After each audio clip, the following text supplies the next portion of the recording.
dari Sabang sampai Merauke. Ini dikurangi timur-timur, sambung menyambung menjadi satu. Indomie tanah airku.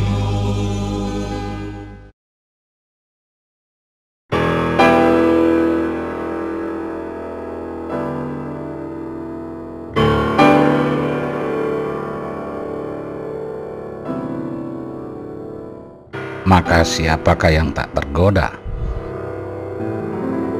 Terutama sekali anak-anak. Tak terkecuali si Iqbal, 5 tahun, murid taman kanak-kanak di desa Tompobulu di pedalaman Sulawesi Selatan.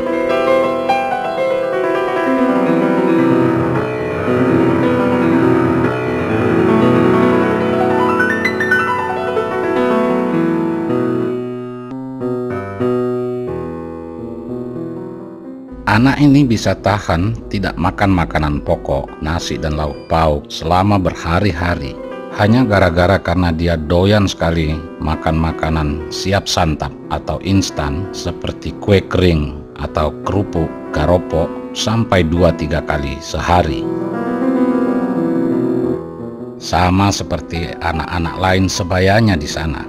Misalnya si gadis kecil tetangganya, Nini, 4 tahun. Atau teman main terdekatnya, si Amal, juga usia 4 tahun. Atau sepupu seusianya, si Opi. Bahkan anak-anak yang lebih tua dari mereka, yakni para murid sekolah dasar negeri Tompobulu.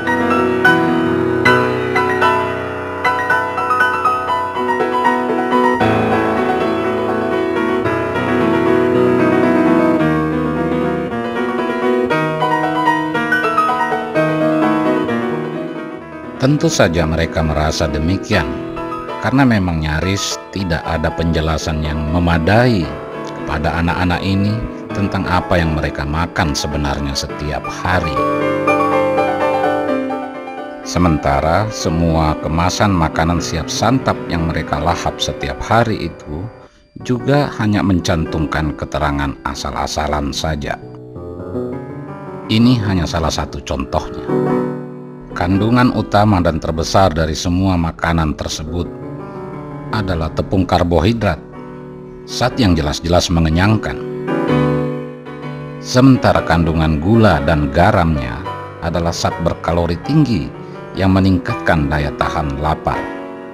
Namun tanpa penjelasan sama sekali berapa sebenarnya kadar kedua unsur tersebut. Tetapi dari rasa manis dan asin yang sangat kuat, dapat diduga bahwa kedua unsur tersebut berkadar sangat tinggi pada semua makanan jajan itu. Padahal penelitian sudah membuktikan bahwa kandungan garam dan gula yang sangat tinggi pada makanan adalah sumber penyebab utama kegemukan yang berlebihan atau tak wajar, obesitas, selain penyakit darah tinggi, hipertensi, dan penyakit gula, diabetes. Yang pasti, semua makanan jajanan siap santap tersebut jelas-jelas mengandung bahan tambahan pada makanan atau food additive yang terbuat dari bahan-bahan kimia buatan. Misalnya monosodium glutamat, yakni zat penyedap makanan yang selama ini lebih umum dikenal sebagai bumbu masak atau vetsin atau moto, yang merupakan sumber penyakit restoran Cina, cepat mual, pusing, dan cepat haus setelah makan, bahkan bersifat karsinogenik atau dapat menyebabkan kanker. Selain itu, semua kemasan makanan jajanan siap santap tersebut juga mengaku menggunakan zat pewarna makanan. Padahal menurut hasil survei Yayasan Lembaga Konsumen Indonesia, banyak zat pewarna yang digunakan oleh makanan jajan tersebut adalah zat pewarna tekstil seperti Wantex atau boraks yang jelas-jelas bukan untuk konsumsi tubuh manusia.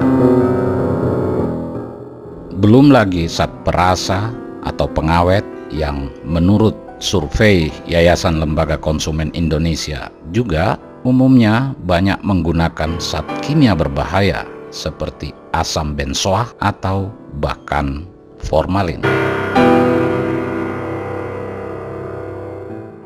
Dengan kata lain, semua makanan jajanan siap santap tersebut sebenarnya nyaris tidak mengandung gizi sama sekali. Karena itu pula lah, maka semua jenis makanan tersebut juga disebut sebagai makanan sampah atau junk food.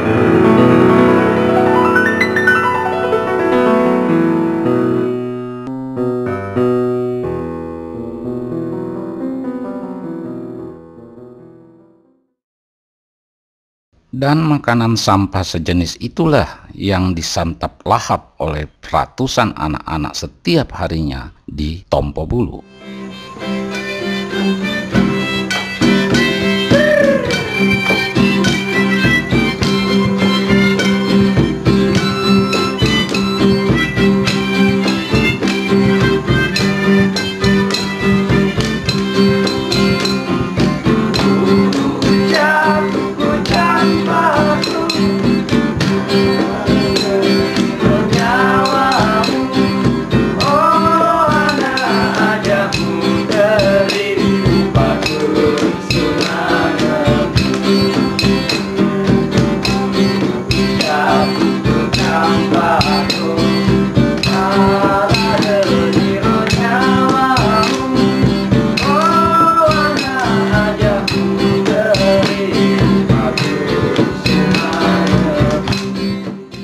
Padahal sebenarnya ibu-ibu di Tompo Bulu punya keterampilan membuat berbagai jenis makanan tradisional yang jelas-jelas sehat, bergizi, dan tak kalah sedapnya.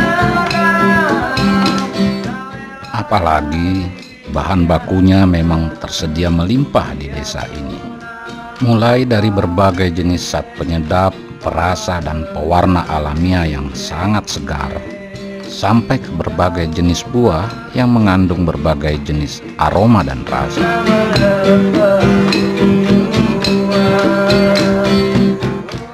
Tak ketinggalan juga zat pemanis alamiah, karena desa ini terkenal sebagai produsen gula merah aren yang sangat terkenal.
Tetapi semua peringatan itu nampaknya tidak mampu menghentikan anak-anak Tompo Bulu untuk terus melahap makanan sampah setiap hari.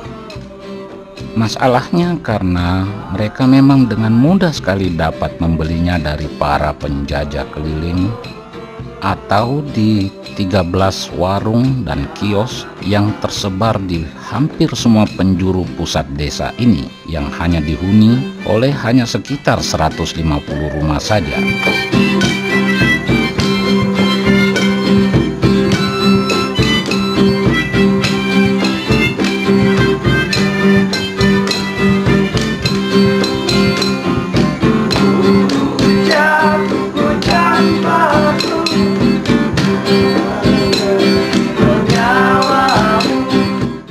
Walhasil, kalau ada satu orang anak saja pada setiap rumah di desa ini, setiap harinya membeli makanan sampah seharga Rp1.000, maka belanja rumah tangga untuk makanan sampah di Tompobulu adalah